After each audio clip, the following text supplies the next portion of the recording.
It must be close to 20 years. Is it so much? Well, I've been out of India 13 years, maybe 15 years, I suppose. 20 years and 15 years.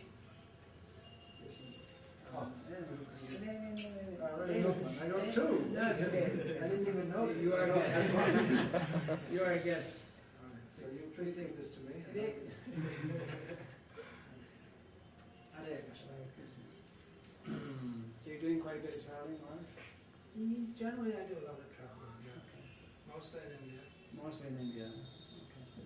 About 2 months, 3 months a year I'm outside. Oh, I see. Okay. So most of the time in India. India, yeah. India, I sometimes go to Dubai, sometimes to Bangladesh. Yeah, Bangladesh. Still get to Bangladesh. Yeah, a little bit. 2 days a year. Right. And 2 3 months a year I go to Europe, America, Russia. So Bhagwan Maharaj still visits Bangladesh? Yeah, not much. Not so much. Hare Krishna. There's a number. Hare Krishna. And the seed. Try to give a seed.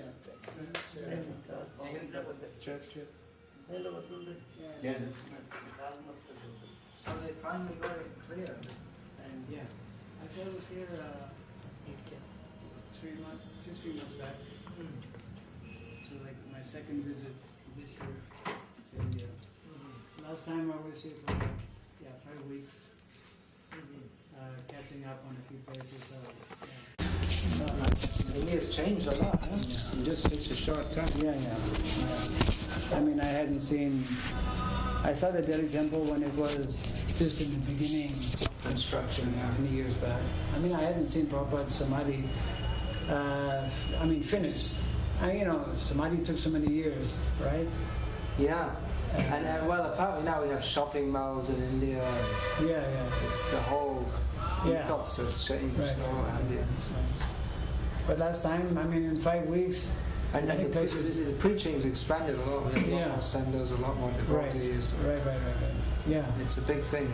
Yeah. When ISKCON's big in India, like nowhere else. Yes, correct.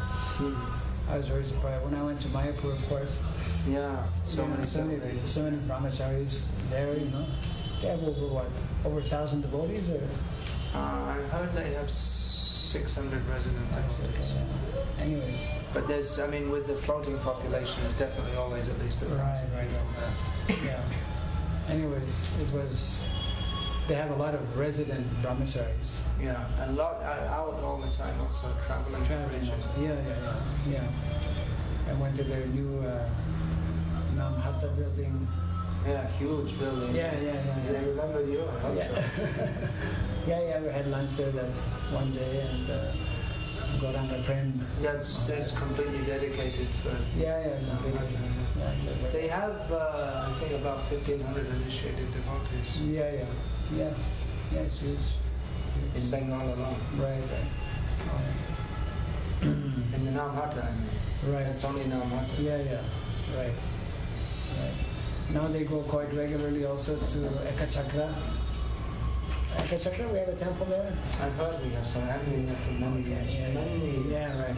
I'm planning to go there. Yeah, I think they have regular tours organized by the Namhata devotees. And actually, Gyana Vigraha, he was here just a few minutes ago. And I just saw him on the way. Yeah, okay.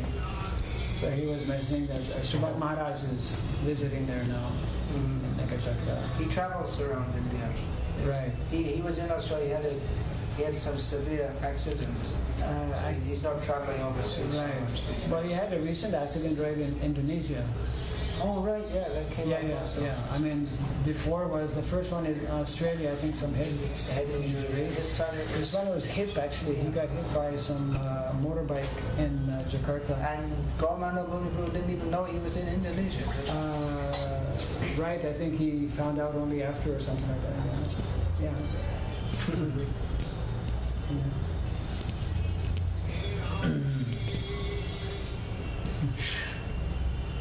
Yeah, it's gone through a lot of changes also. In that time. A lot of expansion. Right. That's good. A lot of expansion, a lot of history. Right. A lot of compromise. Right.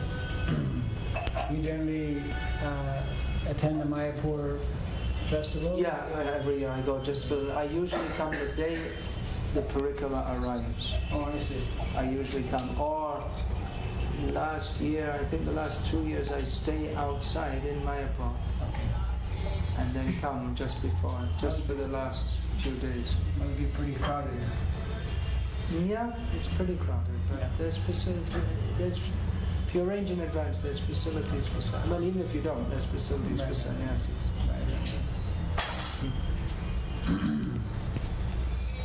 Now, one year they were asking all the sannyasis to come because so few came, and then the devotees said, "We don't want sannyasis aren't come. We don't want to come. They want the sannyasis to be there. Right.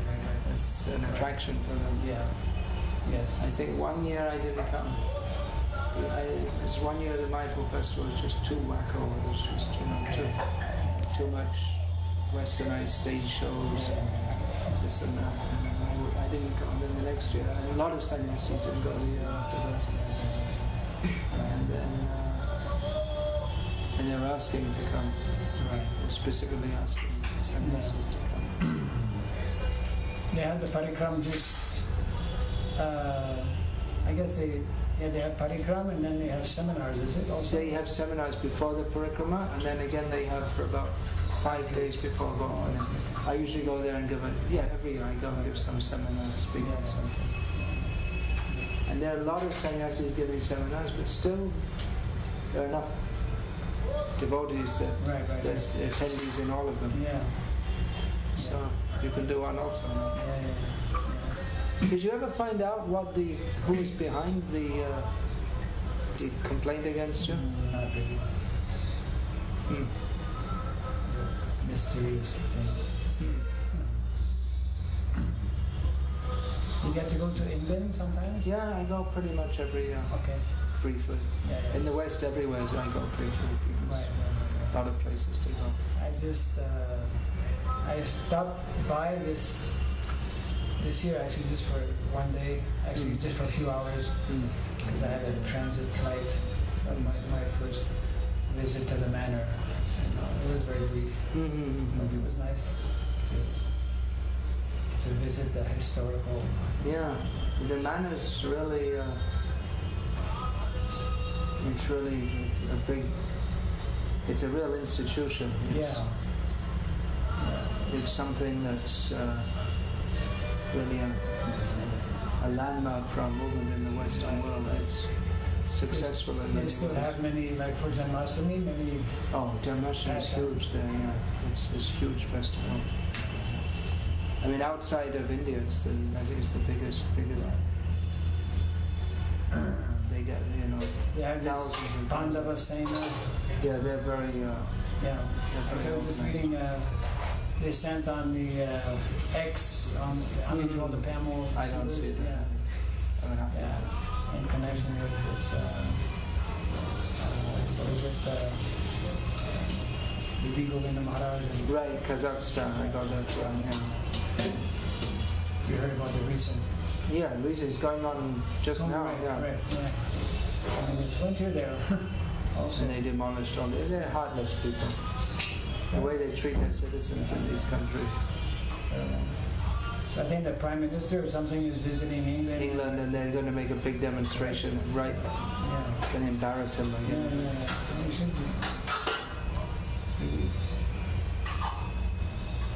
worthless people. You know? Yeah. No sentiment. Yeah, I mean, it's an ex-communist country where people don't have, traditionally they haven't had rights, and then on top of that it's a Muslim country. Yeah. So, What is this? I'm not taking coconut water in the winter, and I don't take it after dark anytime. Yeah, after 6 o'clock once. Yeah. At this time of the year it's already cold. Correct. Yeah.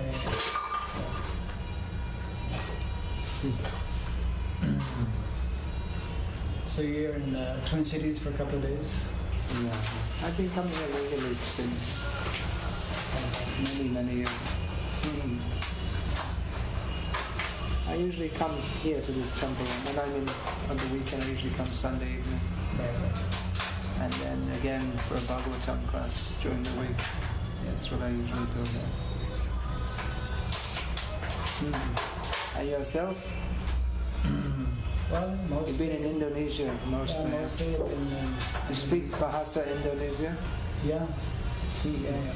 You pick it up, as you go along. Meantime, of course, I forgot my Bahasa Bengali. You can pick that up again. Yeah, that, by association you can.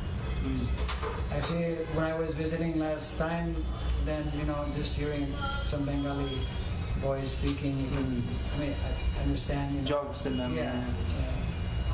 There's no Bengalis in Indonesia. I haven't come across any. Surprising. There's a few families in Jakarta. Usually you find some devoted Bengali brahmacharis, and maybe not Indonesia. Indonesia is,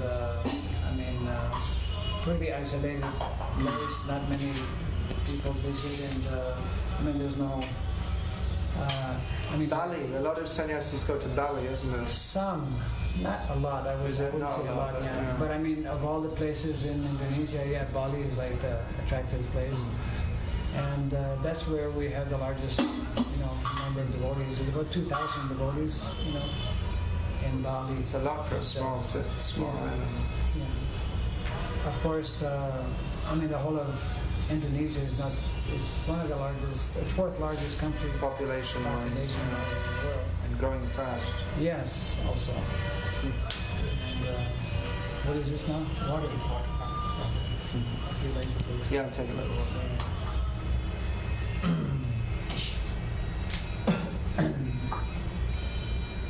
Yeah, Indonesia is very, very nice, because it's still keeping its cultural heritage, with India. Which is largely Indian, culture, is it? Well, the culture is, connected with the Mahabharata and Ramayana and whatnot. They want to keep that. Yeah. Despite being Muslim. Correct, because it's only a few hundred years back, So a lot of these countries actually, they may be Buddhist, they may be Muslim like that, but their culture is Indian. The hardcore Islamicists there, they're not trying to kill that culture?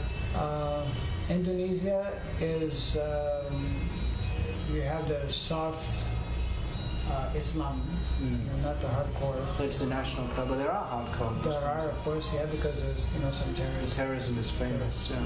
But it's very, very minority, and they're very, in general, the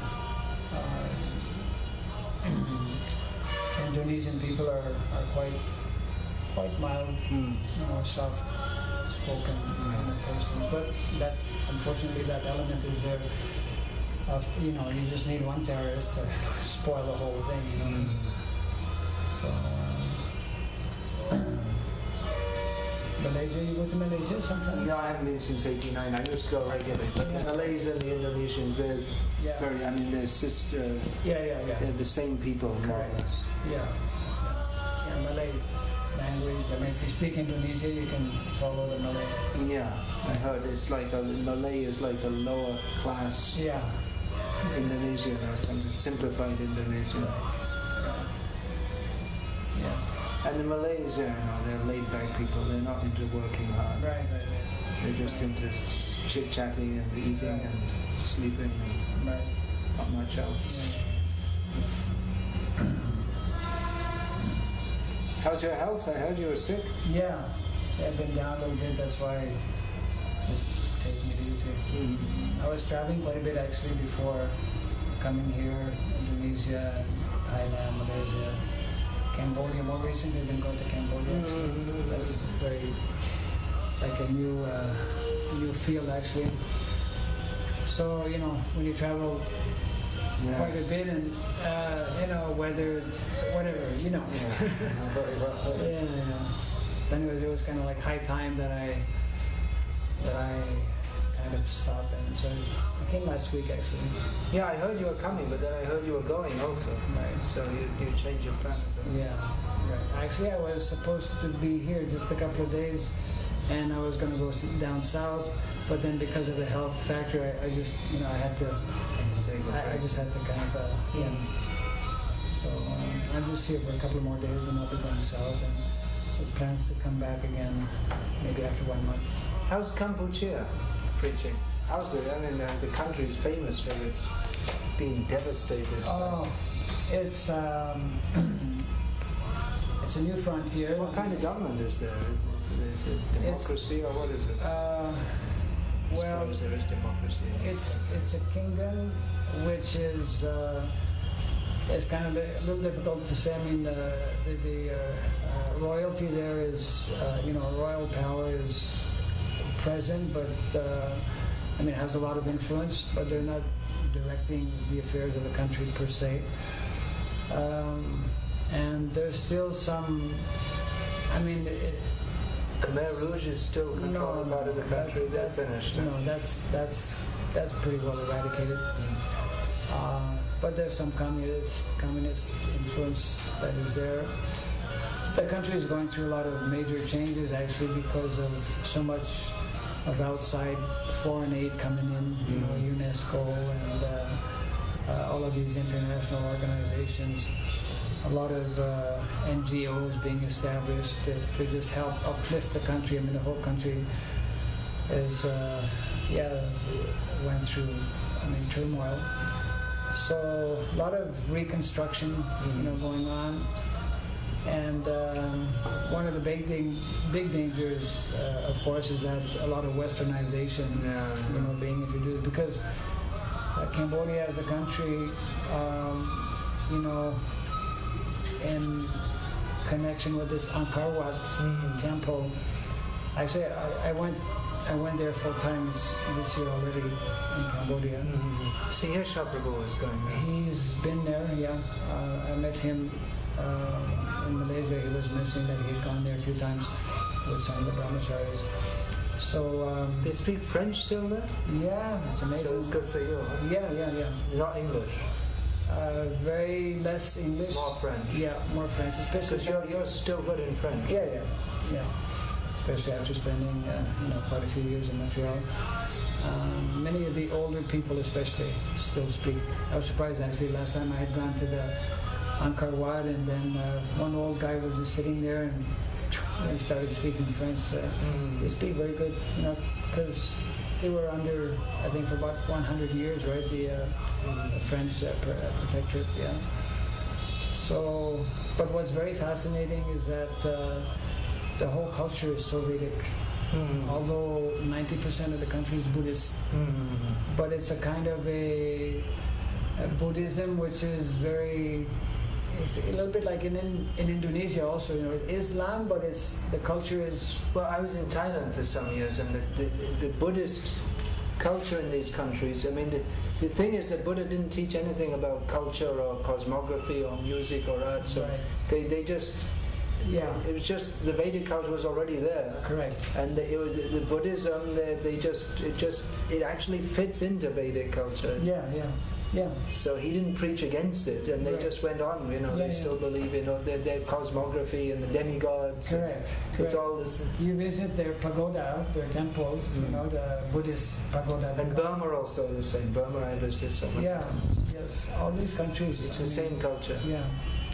But especially Cambodia, because for many centuries, from the 8th century up until practically the 15th century, they built up, what they call the Khmer Empire, and all based actually on this, on these huge temples, which are all built according to Vedic cosmology.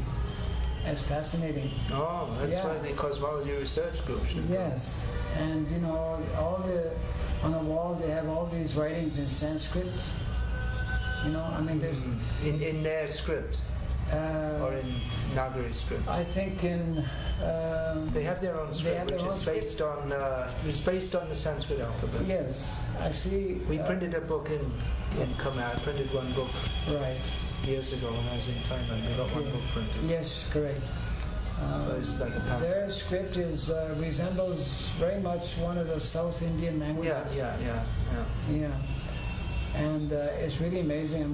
Because when you visit the country, you see it's all villages, and you see cows, hundreds and thousands of cows everywhere.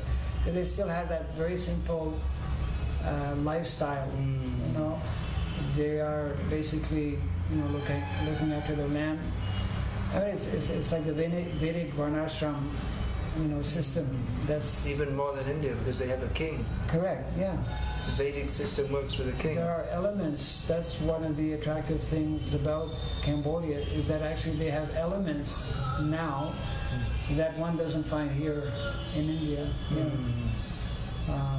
So that, because of this, foreign invasion, so to speak, they have good intentions in trying to uplift in different ways, economically and whatnot, but it's going to put in jeopardy and endanger that culture, because their good intentions. It's all based on it's all based on exploitation. Yeah, ultimately.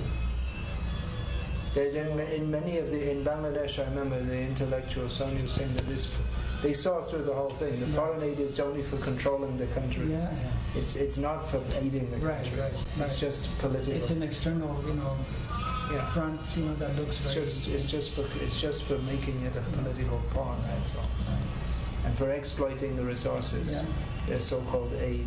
Right. And for doing their trade, which means we exploit you like anything, right. And we sell you all the things you don't need and you don't want, and you never had all these hundreds of years and never needed, and all of a sudden you need to have. They introduce credit cards and all these things, and just people's minds. Yeah. So that's in the beginning stage right now, and that's why there's a need actually to try and preserve. What about Laos? Is it possible to go in? Laos, I haven't gone there, but Laos, they say, it's like, Cambodia is like 30, 40 years what India was 30, 40 years back. Laos is like 30 years what Cambodia, behind Cambodia, so to speak. So that is very, very traditional. I haven't, gone there, but what kind of government do they have now? I'm not sure. I think it may be probably still communist. Yeah, right. Yeah, those countries. Yeah, I've seen Laos from Thailand, from the other side of the river. Oh, I see. Yeah. Laos and Vietnam is like touching, right? Cambodia. Yeah, it's a landlocked country, poverty-stricken. Yeah. Actually, which means they're probably living quite nicely. They're just living on. When they say it's poverty-stricken, it means they don't have any excess money to buy blue jeans and radios. But they're living in the villages. They have their food, and life's going on. The basic necessities are taken care of.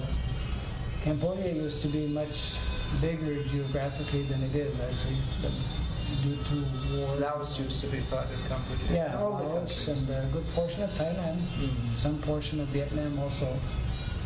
So actually one person in Cambodia was explaining how they used to have 120 provinces. Now they have 22.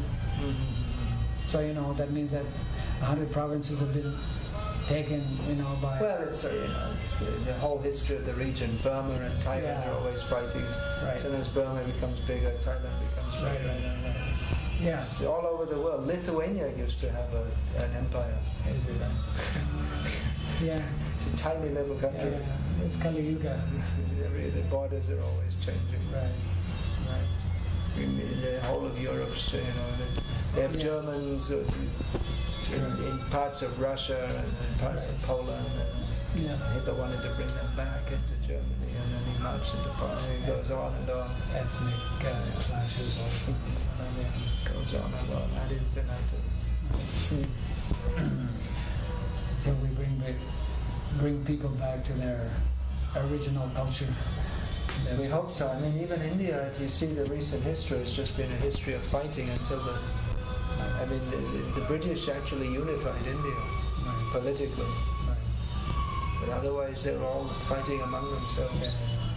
All the different kings. The Muslims, to a large extent, they solidified the large areas, and the British kind of finished it off.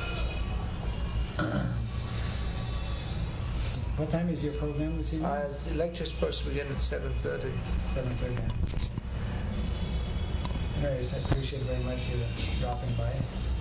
Yeah, I was very happy to hear. It's been such a long time. Yeah. Sure. Anyways, You're really pushing, or you're trying to get something going on Varnasrama. Yeah, I've been concentrating on that for probably the last 10 years, especially more so last 7 years, I guess. And there's some nice things happening, especially in Indonesia. I can imagine in Indonesia it would be more possible because the economy is not so-called developed so much. Right. Yeah.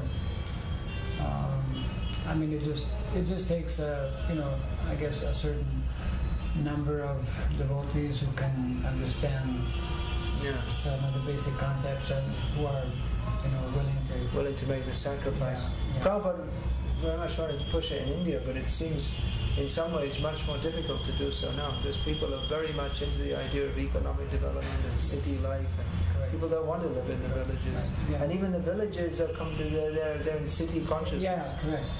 The business, agriculture is just on a business basis nowadays. Yeah. The same as everywhere in the West. Yeah, it's very difficult. And everyone believes in getting a modern education and going to the city. A few years ago I was in Bundelkhand, which is on the border of UP and MP, completely rural area. Okay. So he had a program. I looked up here and said, "Where are all the young men?" They said, "Surat." Right. There's it's all old men and children. Right.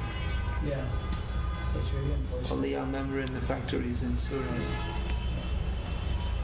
A place like India, because of so much of propaganda and they're really into the idea of economic development and following the westernization, modernization.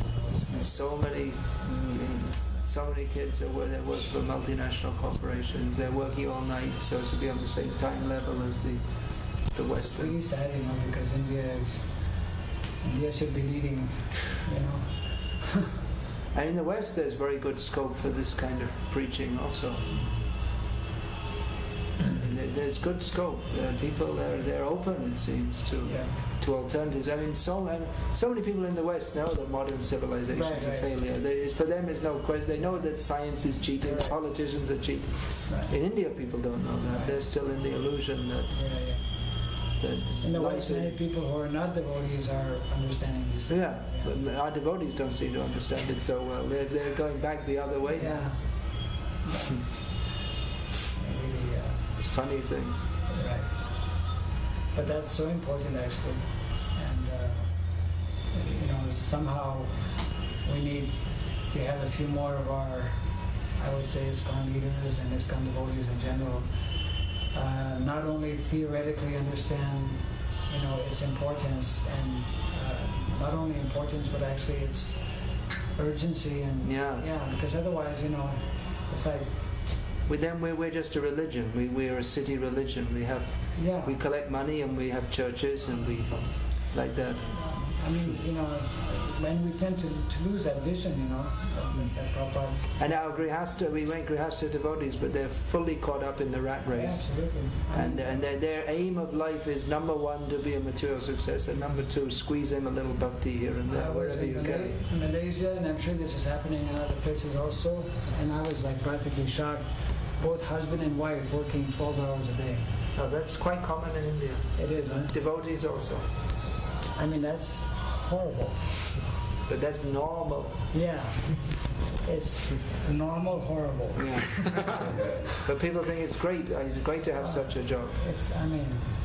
This is like, what Prabhupada describes as ugra karma. That's why the Prabhupada said to go to the land, so you can save time for hearing and chanting. But they don't want. They want the electric lights. Right. And facilities, machines, this, that, computer. Cars. they want to have a car so they can get caught in the traffic jams and drive to work. Right. They can only go up and down to work because they don't have time for anything else. Drive 2 hours to work, 2 hours back.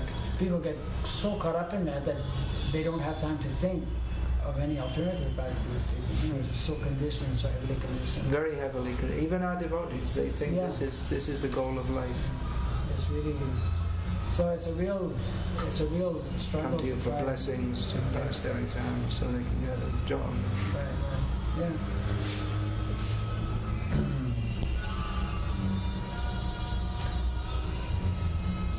The thing is that it really needs a movement-wide consciousness, because, like for instance, you or I could go and sit on a farm and try and develop it, but then you no one sees, no one knows, and you get lost in the effect.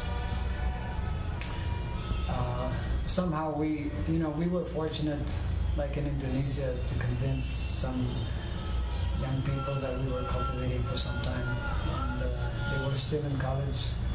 And then, when they started to graduate, we presented this idea, of a self-sufficient community and whatnot, and we did it. And since 1999, we have like 25 families, living on 200 acres of land, and no electricity, and simple life like that. Some of them, of course, are working as teachers because they're quite qualified as graduates. And of course, to really come to that point of full self-sufficiency, it takes time, and even it's very difficult in the modern economy with all these laws and taxes. Very difficult. It works against this. Right. There's no encouragement. It works just to control every individual to be a part of the big economic machine. The whole system is there to actually discourage such type of because then you become independent from the system. That was Prabhupada's revolution. That you live on the land. We don't need your money. Right. We don't need your money. We don't need anything to do with you. And then that's the greatest revolution Prabhupada envisioned. Right. I see. That's if we analyze, Prabhupada's main activities. This essay that Prabhupada wrote, right? Gita Nagari. Yeah, the gist actually of all of Prabhupada's preaching is in four main headings, so to speak, that are connected with Gandhi. One of them being, temple construction, so that anyone could have access to temple entry. That time that was a big issue. Yeah. And Prabhupada has accomplished that by opening so many temples, and anyone can come and whatnot. And the other one, of course, was Harinam and book distribution, Mridanga. And of course, that's been big, within ISKCON, and that was one of the main forces that Prabhupada pushed. The third one was, of course, what Prabhupada called, bringing people from being Maya Jana to Harijana. Gandhi's thing was Harijan, but it was very selective and whatnot, was not really the real thing. So, Prabhupada introduced, Diksha, initiations and whatnot. And the fourth one is what he called establishing a classless society, Varnasrama. And that's we've been very good, very strong in opening temples, and we still are, in places like India especially, very strong, in Harinam and book distribution. I mean, although ups and downs, but still it's, a major element within our society. Also very strong in terms of, bringing people, making them qualified to become initiated and whatnot. But the fourth one, classless society, Varnasrama, is where we are dragging our feet, and that's so important. I would say not dragging our feet. I would say it's more or less forgotten or edited out of the ISKCON portfolio. Yeah, it's not that we're dragging our feet. It's just it's just like slipped off. If only we could be dragging our feet. Yeah. So it's important for at least some individuals to understand the concept and the principles, and not only that, to go beyond and to actually try and do something concrete. When we stop and think about it, the whole Vedic culture is an agrarian-based culture, isn't it? Well, I would say not just the Vedic culture. I would just say any human society. Yeah. Pre-technological is ipso facto. It has to be axiomatically agrarian-based. So and actually, in one sense, the technological society is too, because you can't eat nuts and bolts or computer chips. Yeah. But a lot of people don't realize that. Right. But the main the economic activity which the majority of the population is engaged in is agriculture. Yeah. And even they may not be directly engaged. Everyone. Well, I'm not sure about the ancient Vedic culture, but at least in our father's generation in England, they had a house and they had a backyard and they'd grow much of their own food and they'd keep. This is not very Vedic, but I know in my father's father he kept chickens and pigs. Yeah. So they produce a lot of their own food. Even in Canada, like a couple of years ago, I was visiting some on the eastern part of Canada, the Maritimes, and I was looking around for some man, with a couple of devotees there, and we met this older person. And, he was in his 60s or 70s, and he was recalling how, like just 40 years back, 50 years back, he showed us the piece of land where they were living. They never went outside. There was no need, maybe just to go and buy some salt, maybe, a few little things like that. Otherwise, there was no need. It was like, even in places like Canada. Canada, where the climate is so harsh. So harsh. Grains they produce themselves also? Which? Did you discuss? They produce grains themselves, or some? Yeah, they would. Yeah, because in Canada, at least you have a good 3-4 months where you can produce your wheat and different kinds of grains, And then, of course, people would store things, for the winter. For the winter, yeah. They pickle correct. The vegetables. Yeah, salted fish. My parents used to do that when we were younger, also. So if it's possible in a place like Canada, or to speak of, eastern countries. Yeah, these countries where they have a 12-month growing season. Yeah, right. It's just false propaganda. It's just the influence of Maya, the conditioning, and the heavy, Western modernized, propaganda for so-called easy life, So, and it's catching people like. So we have, as devotees and as a society, a tremendous responsibility actually, to turn that around. It's not at all easy. Not at all easy. As you mentioned, most of our devotees are caught up in that also. Yeah, it's kind of forgotten mission, it seems. Yeah. That we're fairly successful in preaching in this, fairly successful, at least life goes on. Right. And we're not seeing beyond that. We're content to make devotees in the city, and they can work hard and maybe squeeze in a few Hare Krishnas here and there. And what happens is that give some donation, and that's it. Yeah, we in that kind of scenario, we completely become aloof, and we completely forget about. We're part of the establishment. We're a religion. Yeah. No, we just become another. What is very tragic is that we forget about cows, for example. You know, I mean, we you know, even as devotees, we know theoretically, we know by Shastra how the cows are so dear to Krishna. They're dearer to Krishna than the Brahmanas, isn't it? Yeah.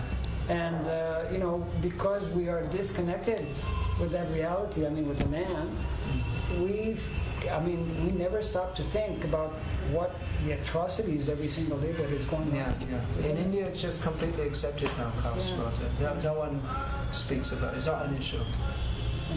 So, I mean, you know, when devotees come to that point of being oblivious and, you know, I mean, it's not even like a concern practically to us because we're disconnected from it.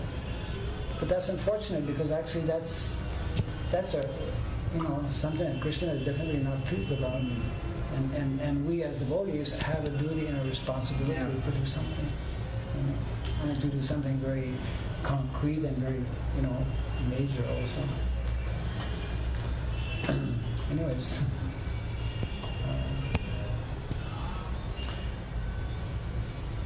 I shouldn't hold you up long. What time is it? Program. It's 5 to 7. How long does it take to go to that place? We don't know with all the traffic. It took almost an hour to reach here. How long did it take? We took about 45 minutes to come from Abid. 20 minutes, depends on traffic. Yeah, traffic is terrible. Traffic at this time is quite high. Yeah.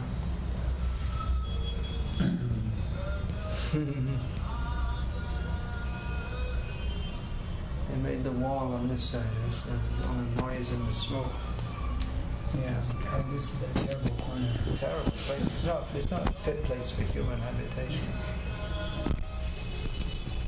People don't live on corners of roads where 24 hours there's traffic. I thought you should move on and go to some place where you could. Just being here, you'd be sick. Yeah, right. Yeah, coffee. No, yeah. No, that's why I'm actually leaving on day after tomorrow, on Friday, and going to kind of a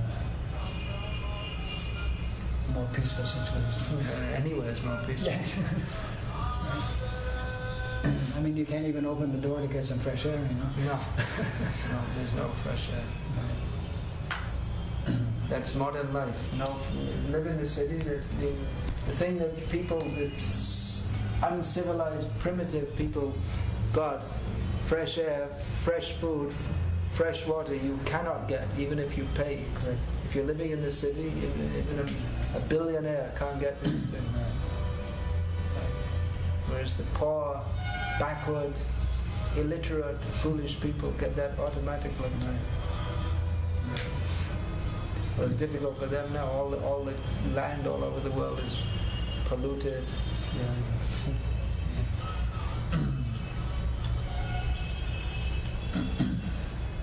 What a mess.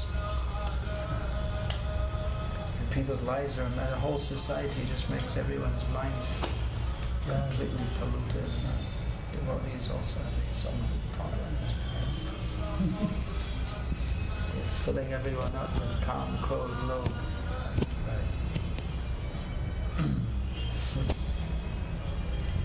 How's your book coming along, Lars? You're writing the book on Bhakti Siddhanta? Yeah, almost there. Okay. Almost there. Okay. Some books take a little longer, I suppose. This is exceptional.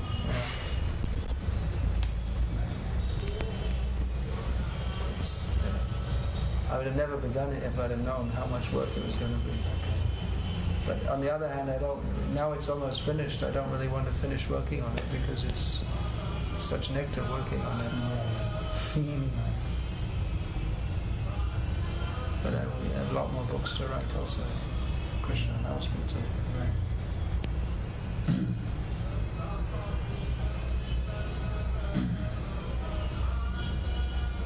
So you'll be spending a lot more time in India, we presume now. Hard to say. Seems like you have Southeast Asia, Indonesia. You have a lot of responsibility there. Responsibilities there, and these Asian countries, Indonesia, Thailand, Cambodia. But we need to. There's a need for us to do something. Yeah, Thailand's a big population, but it's never been cracked. I was there a few years, and it's tough. Yeah. Tough to crack. The Buddhism. Right. The Buddhism combined with the general empty-headedness of the Thai people, and then the intelligent people of the Chinese are, you know, they're tough. So it's Japan. You used to go to Japan also. Yeah. These Buddhists. Yeah. The Buddhist background is really Right. tough. Yeah. It's, they're not against. They're quite respectful, but Right. it's like, you know, they've got shunya. There's nothing to catch a hold of. There's shunyavad and there's like shunya thinking. Right. There's shunya philosophy, and it's you can't catch a hold of anything. It's very difficult to contact them at all. Philosophical thinking is shunya. These Asian countries are so culturally Rich, but philosophically and spiritually shunya. It's a funny mixture, isn't it? Yeah. I don't know which is more difficult for preaching, Islamic countries or the Buddhist countries. Islam, there are certain difficulties, but we have been able to make some inroads. In Iran, there's good scope there, despite the difficulties, and there are some devotees there. Other countries, I don't know. Well, we have a number of devotees who are Muslim. In Indonesia, yeah. It's not a big thing. Is it? In the ex-CIS also, there's about nominal Muslims. It's not a big thing, you're saying? Malaysia, you can't shift. Malaysia is illegal. Yeah. The laws are against it. Yeah, very strong laws are there. But Indonesia, it's not a problem. And it's not socially... No. people. Oh, that's a big plus. Yeah, it's a big plus. Quite a few of our devotees are from Islamic background. Oh, that's... I never heard in an Islamic country that you could freely convert people, as long as there's not too many, I guess. Yeah, well, I mean, one cannot go out and make huge, big propaganda. But if one on their own like that, it's not a problem. Compared to a place like Malaysia. No, generally, any Muslim country, if a Muslim converts, then they should be killed. That's the idea. Yeah, in places like Malaysia, it's like that, and other countries, Indonesia is just not like that. That's a big plus. In the Russia and the ex-CIS.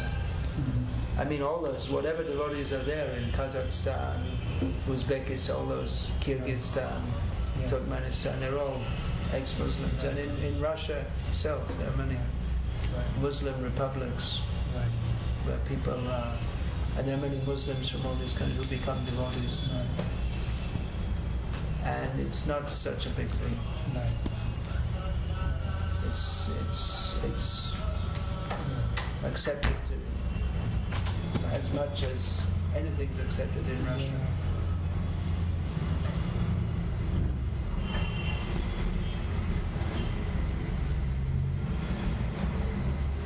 But they're not very hardcore Muslims in Russia. At least in the areas I go in. I mean, there may be in Chechnya, in Dagestan, south, they're very heavy about it.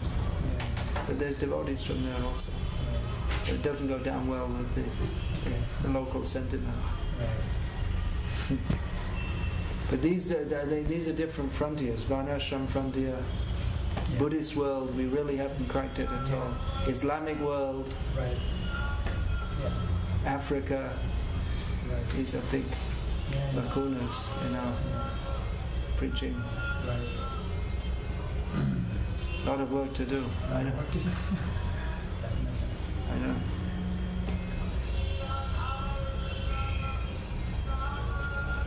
Train up some more. Yeah, it doesn't look like in our lifetime that what we'd hoped for, or expected in our youth, we doesn't look like it's going to happen. Taking over the world and all that kind of thing.